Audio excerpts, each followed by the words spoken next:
কোনো রকম ঝামেলা ছাড়াই এখন বাড়িতেই বানিয়ে ফেলতে পারেন কাঁচা আমের টক ঝাল মিষ্টি আমসত্ত্ব। তার জন্য দুটো মিডিয়াম সাইজের আম নিয়ে নিন আর ভালোভাবে খোসাটাকে ছিলিয়ে নিয়ে এটা ছোটো ছোটো পিস করে কেটে একটু পানিতে ধুয়ে নিন।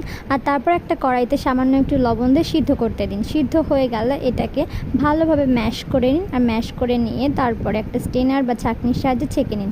তারপরে ছাঁকা হয়ে গেলে অন্য একটা পাত্রে নিয়ে নিতে হবে। নিয়ে সমপরিমাণ চিনি, মানে যতটা পরিমাণ আপনারা চিনি খান, চিনি আর চিলি ফ্লেক্স ব্যাস এতটুকু দিলে হয়ে যাবে। দিয়ে ভালোভাবে গাঢ় করে একদম ফুটিয়ে নিতে হবে। একদম গাঢ় করে ফুটিয়ে নেওয়ার পরে দুটো বাসনে তেল ব্রাশ করতে হবে।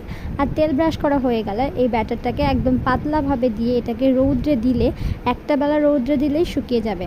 তো এরকম টক ঝাল মিষ্টি কাঁচা আমের আমসত্ত্ব খেতে অবশ্যই বাড়িতে এটাকে ট্রাই করবে। আর ভিডিওটা ভালো থাকলে চ্যানেলটিকে সাবস্ক্রাইব করবে। একদম পাতলাভাবে লেয়ার দিয়ে দিয়ে রোদ্রে শুকিয়ে নিলেই এরকম খুব সুন্দর একটা খেতে টক ঝাল মিষ্টি টাইপের তৈরি হয়ে যাবে।